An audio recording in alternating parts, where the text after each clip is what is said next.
First குழந்தை பிறந்ததெல்லாம் வந்து நான் தான் ஃபுல்லாக கேர் பண்ணி எங்கள் ஹாஸ்பிட்டல் போய் அப்போ சார் வந்து பில்லா ஷூட்டிங்கில் மலேசியாவில் இருந்தார். ஆச்சி மசாலா எந்த சமையலும் ருசி தேடும் ரகசியம் 20 ரூபாய். கேரவனில் மினிமமில் பணம் ஒரு 12,000 பணம் கொடுத்துட்டு இந்த அட்வைஸ் பண்ணார். நம்ம கூட இருக்கிறவங்கள நாம பார்த்துக்கிட்டா நமக்கு மேலே இருக்கிறவன் நம்மளை பார்த்துக்குவோம். காட்டான் வந்து எனக்கு இது வேற கேரக்டர் தான் கொடுத்துருந்தாங்க.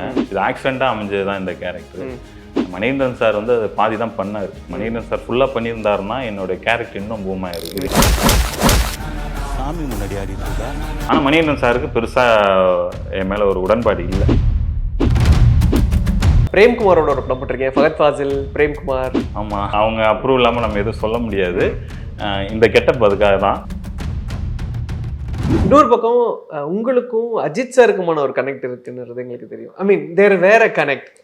அந்த ஒரு கான்வர்சேஷன் உங்களுக்கு லைஃப்ல உங்களுக்கும் அவருக்கும் நடந்த ஒரு கான்வர்சேஷன் நான் பார்த்தேன். அந்த கான்வர்சேஷன் உங்க லைஃபை மாத்துறதுக்கான ஒரு விஷயம் பாத்தீங்களா? ஆமா, அப்படியா? அந்த ஒரு கான்வர்சேஷன் பத்தி அண்ட் அந்த கான்வர்சேஷன் உங்க வாழ்க்கையில மாத்தின ஏதாவது ஒரு விஷயம்? அந்த கான்வர்சேஷன் என்னன்னா, நான் ஜெமினியில சொன்ன மாதிரி நான் ஒர்க் பண்ணப்போ நான் ஜெமினி ஃபிலிம் சர்க்கிளில் வந்து நான் ஒரு முக்கியமான ஒரு பொறுப்பில் இருந்தேன். அப்போது அஜித் சாருக்கு வந்து கிரீடம் படம் ஷூட் டைம் வந்து நான் தான் எல்லாமே பார்த்துக்கிட்டேன். அப்போ அஜித் சாருடைய டிரைவர் ஒரு பையன் இறந்துட்டாப்புல அப்போ சூசைட் பண்ணி. ஸோ அப்போ டெம்பரரியாக நான் ஜெமினி எங்கள் மேடமும் அஜித் சாரும் ரொம்ப க்ளோஸ் ஃப்ரெண்டு. ஸோ அதனால் நான் அங்கே போய் பார்த்துக்கிட்டேன். அவங்கள அழைச்சிட்டு போகிறது எல்லாம். இப்போ அந்த ஃபஸ்ட்டு குழந்தை பிறந்ததெல்லாம் வந்து நான் தான் ஃபுல்லாக கேர் பண்ணி எங்கள் ஹாஸ்பிட்டல் போய் அப்போ சார் வந்து பில்லா ஷூட்டிங்கில் மலேசியாவில் இருந்தார். ஸோ அந்த டைமில் அவரும் பொறுப்பாக எனக்கு தெரியும் பார்த்துக்கிட்டாரு. என்ன ஒரே ஒரு வார்த்தை, நீ நடிக்க வேணான்னாரு. நீ ஆக்ட்லாம் பண்ண, எனக்கு சினிமா ஆசையில் தான் வந்தேன், நீ ஆக்ட் பண்ண வேண்டாம், ஃபேமிலி இருக்குது, ஜெமினிலே இரு, உனக்கு மந்த்லி சம்பளம் நல்லா வரும், நிறைய உனக்கு லைஃப் இருக்குது அப்படின்னாரு. ஸோ அதை நான் கேட்கல.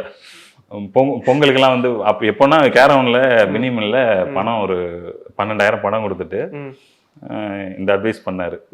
ஸோ அதை நான் கேட்கல. ஸோ அதனால் அவரையும் ரொம்ப டச் இல்லை. அதுக்கப்புறம் அப்படியே நடிக்க போயிட்டேன் நான். தலையை இனிமேல் பார்க்கணும்னாக்க ஒரு நடிகனாக போய் இல்லை அவர் படத்துலேயே நடிக்கணுன்ற ஒரு ஆசை இருக்குது சார் அப்படின்னு சொல்லி பார்க்கணும். இதுதான் எனக்கும் அவருக்குமான ஒரு 3 வருஷம் இருந்தேன் கூட. இன்னைக்கு நாங்கள் பார்க்குறோம், ஐ மீன் அவருக்கு அந்த ரேசிங் மேலே ஒரு ஆர்வம் இருக்குன்றது இன்னைக்கு பார்த்தாலும் இன்னைக்கு அதை கரியராக சூஸ் பண்ணி போயிட்டு இருக்காரு. அவருடைய கரியர்லேயே இப்போ அது ஒரு முக்கியமான ஒரு பங்காக இருக்குது. நீங்கள் அவரோட ஒரு 3 இயர்ஸ் ட்ராவல் பண்ணியிருக்கீங்களே, அப்போ அவர் அதை பற்றி பேசணும். இன்னைக்கு இந்த கோலை அவர் அச்சீவ் பண்ணுறதுக்கும் அப்போ அதை பற்றி இன்னைக்கு அது சும்மா பேசியிருக்கிறாரு இல்லை யாருக்கிட்ட அது பேசியிருக்கலாம்? அந்த ஐடியா அதிகமாக பேசவே மாட்டார். சரி, ரொம்ப பேசவே மாட்டார். 2 வார்த்தை தான். இந்த என்கிட்ட பேசின அதிகமான வார்த்தையில இப்போ நான் சொன்னேன் இல்லை, அது மட்டும் தானே தவிர அதிகமாக அவர் பேசவே மாட்டார். அமைதியாக இருப்பார். உட்காந்தாருன்னா லெஃப்ட் சைடில் உட்காந்துருப்பார். நீயை தூக்கி புஷ் பண்ணிட்டு தான் உட்காந்துருப்பார். அவர் ஒரு சேஃப்டிக்கு. அடுத்தவங்க டிரைவ் பண்ணால் பொறுமையாக போனோம். ஆனால் அவர் நல்லா ஸ்பீடாக ஓட்டுவார். நல்ல பொறுப்பான ஆள். அதிகம் பேசுனது இல்லை. காட்டான் பற்றியும் நான் கண்டிப்பாக பேசுனேன். ஏன்னா அந்த ஒரு போர்ஷன் அந்த படத்தில் ஒரு பெரிய டேர்னிங் பாயிண்டான கேரக்டர் அண்ட் ரொம்ப ரூத்லெஸ்ஸான ஒரு போர்ஷன் அந்த விஷயமா. ஸோ அந்த போர்ஷன் அண்ட் மணிகண்டன் சாருடைய டைரக்ஷன், ஏன்னா தெரியும் நேஷனல் அவார்ட் வின்னிங் டைரக்டர் கூட இருக்கிறப்போ கண்டிப்பாக இன்னும் அதோடைய ப்ராசஸ் வேற மாதிரி இருக்கும்ல, ஒர்க்கிங் எக்ஸ்பீரியன்ஸா. அது காட்டான் வந்து எனக்கு இது வேற கேரக்டர் தான் கொடுத்துருந்தாங்க. இது ஆக்சிடெண்ட்டாக அமைஞ்சது தான் இந்த கேரக்டர். மணிகண்டன் சார் வந்து அதை பாதி தான் பண்ணார். மணிகண்டன் சார் ஃபுல்லாக பண்ணியிருந்தாருன்னா என்னோட கேரக்டர் இன்னும் பூம் ஆயிரும். இது இந்த கேரக்டரே வேற. இந்த தடின்ற கேரக்டர் வந்து பெரிய கேரக்டர். ஸோ இது வந்து திடீர்னு அமைஞ்சனால போனேன். அந்த கேரக்டருக்கு 15 நாள் ஒர்க் ஷாப்லாம் பண்ணாங்க. நான் எதுவுமே பண்ணாமல் போயிட்டேன். ஆனால் மணிகண்டன் சாருக்கு பெருசாக என் மேலே ஒரு உடன்பாடு இல்லை. என்னடா ஏதோ சீரியல் ஆர்டிஸ்ட்டை கூப்பிட்டு வரீங்க அப்படின்ற மாதிரி தான் இருந்தார். ஆனால் ஃபர்ஸ்ட் அந்த ஒரு சீன் நடித்ததை பார்த்துட்டு மணிகண்டன் சாரை கூப்பிட்டு என்னை உட்கார வச்சு நான் என்ன பண்ண போகிறேன்ற ஃபுல்லாக சொன்னார். சொல்லிட்டு என் மேலே உங்கள் மேலே நம்பிக்கை ஃபஸ்ட்டு இல்லை, இப்போ நான் நம்புகிறேன், ஏன்னா இவன் எனக்கு கிடைக்காம இருந்திருப்பான், அது மாதிரி இருந்ததுன்னு சொல்லிட்டு எப்படியும் ஒரு லைவ் தான் பண்ணாங்க, சிங் சவுண்டு. ஆமாம், மணிகண்டன் சாருக்கு ரொம்ப பிடிச்சிருச்சு. நான் லாஸ்ட்டு பேசினப்போ கூட ஜெமினி நான் எழுதிட்டு இருக்கேன், ஒரு குட் நியூஸ் வரும் அப்படின்னு சொல்லியிருக்காரு. சரி பார்ப்போம். ரைட். இப்போ ரொம்ப ரீசெண்டாக பிரேம்குமாரோட ஒரு படம் போட்டிருக்கேன், ஃபகத் ஃபாசில், பிரேம்குமார். ஆமாம், காம்போல ஒரு படம் போயிட்டு இருக்கு. எப்படி வந்துட்டு இருக்கு? நல்லா வந்துட்டு இருக்கு. நல்லா அது அதுவுமே வந்து எனக்கு கரெக்டாக அமைஞ்சுது. நல்ல கேரக்டர், ரொம்ப முக்கியமான ஒரு கேரக்டர், பொறுப்பான கேரக்டர். அது அதிகப்படியா பேச வேணாம்னு நினைக்கிறேன். ஏன்னா இப்ப அந்த படம் நிறைய பேசும் கண்டிப்பா. படங்கள் வந்து ஆமா, அவங்க அப்ரூவ் இல்லாம நம்ம எதுவும் சொல்ல முடியாது. இந்த கெட்டப் அதுக்காக தான். அதனால படம் வந்ததுக்கு அப்புறம் கண்டிப்பா நீங்களே எனக்கு கால் பண்ணி கூப்பிடுவீங்க. மறுபடியும் இன்டர்வியூல நான் அதை பத்தி அந்த எக்ஸ்பீரியன்ஸ் பத்தி கண்டிப்பா சொல்றேன்.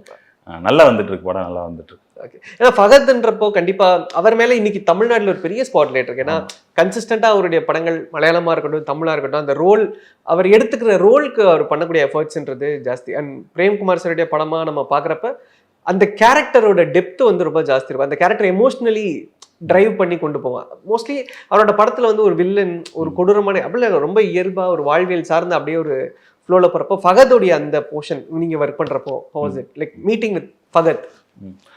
நான் இன்னும் எனக்கு அவருக்கு காம்பினேஷன் இன்னும் வரல. பூஜை அன்னைக்கு மீட் பண்ணேன். ஸோ அப்போ டைரக்டர் சார் வந்து கூப்பிட்டு இவர் தான் அந்த கேரக்டர் சொல்கிறேன், அந்த கேரக்டர் பேரை சொல்லி அந்த கேரக்டர் இவர் தான் பண்ணுறாரு அப்படின்னு சொல்லி சொன்னார். அப்போது ஹாய் நல்லா இருக்கீங்களா? நல்லா இருக்கேன் சார். நான் தான், நீங்கள் தான் அப்படின்னாரு. அதை மூட்டாக சொல்கிறேன். சார் நல்ல சார், நீங்கள் தான் சார். ஓகே ஓகே ஓகே, அதுதான் சரி ஓகே, அவ்வளோதான், வேறு எதுவும் பேசலை. அப்புறம் பிரேம் சார் வந்து ஃபஸ்ட்டு மீட்டில் பார்த்துட்டு அந்த ப்ரொமோ பார்த்தாரு. இந்த வீரதீரசூரன் ப்ரொமோ ஒன்று பண்ணியிருந்தேன். ஸோ அந்த ப்ரொமோ பார்த்துட்டு யாரா அவன் நல்லா இருக்கான் அப்படின்னு கேட்டார். இந்த மாதிரி சொன்னோன்னே சரி வர சொல்லு பார்த்து பேசிடுவோம் அப்படின்னு சொல்லி போனேன்.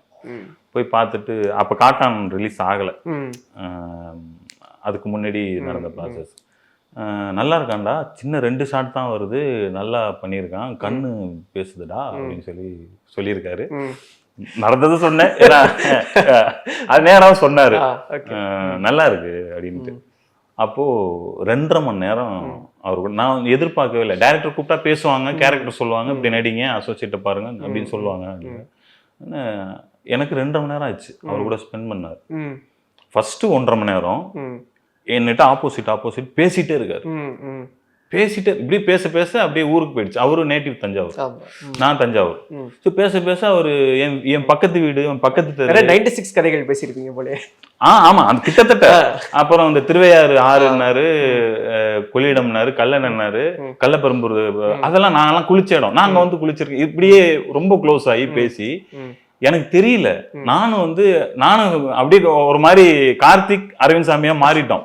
ஒரு மாதிரி நான் எனக்கு சினிமா மறந்து பேசிட்டு இருக்கேன். பக்கத்துல ஈபி இருக்காங்க, அசோசியேட் இருக்காங்க, அதெல்லாம் அவரும் மறந்து பேசிட்டு இருக்காங்க. 1.5 மணி நேரம் ஆச்சு. சரி வெளில போயிட்டு வரோமா ஃப்ரீயான்னு கேட்டாரு. சார் என்னையா சார்? ஆமா வெளில போயிட்டு வரோமா சார்? போகலாம் சார். சரி வாங்க போன்ட்டு 4 பேரும் போயிட்டோம். பைக்ல போயிட்டு ஒரு இடத்துக்கு போனோம்.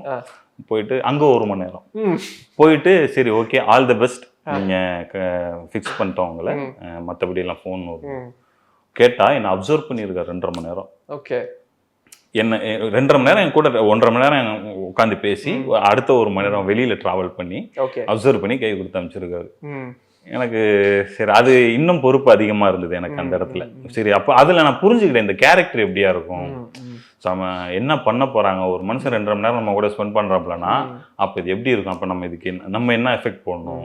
அதுக்கப்புறம் அசோசியேட் என் ஃப்ரெண்டு அரவிந்த்னு ஒருத்தர், அவர் மூலியமாக தான் இந்த வாய்ப்பு கிடைச்சது. ஸோ அவர் இல்லைன்னா இந்த ஒரு பெரிய படம் நான் பண்ணுவேனான்றது டவுட்டு. ஸோ அவர் தான் வந்து, ஆனால் அவர் என் மேலே ஒரு நம்பிக்கையில் இந்த வாய்ப்பு கொடுத்துருக்காப்புல. அப்போ அந்த பொறுப்பு எனக்கு தெரிஞ்சது, இது எவ்வளோ பெரிய கேரக்டராக இருக்கும், இதை நம்ம எப்படி பண்ணணும். அவர் சொன்னாப்ல இந்த மாதிரி ஒரு சீக்வன்ஸ்ன்னு, எனக்கு அப்படியே ஒரு மாதிரி சரி ஓகே இதுக்கு மேலே கேட்க வேண்டாம் பார்த்துக்கலாம். ஐ திங்க் 2026 உங்களுக்கு ரொம்ப நல்லா ஸ்டார்ட் ஆகி போயிட்டு இருக்குன்னு நினைக்கிறேன். Kattan, Sigma, untitled project. I think Makkal Kavalan கூட பண்றேன், மணிகண்டன் நீலம் பண்றேன். பேக் டு பேக்ல உங்களுக்கு ஐ திங்க் இந்த 2026 ஒரு சிறப்பான இயரா இருக்கு. Thank you so much for wonderful time brother. நிறைய விஷயங்கள் ஷேர் பண்ணீங்க, சிக்மா பத்தியும் சரி, அப்கமிங் ப்ராஜெக்ட்ஸ் பத்தியும் சரி. வாழ்த்துக்கள் எல்லா படங்களுக்கும். தேங்க்யூ. நன்றி பிரதர். தேங்க்யூ. ஆச்சி மசாலா. எந்த சமையலும் ருசி தேடும் ரகசியம் 20 ரூபாய்.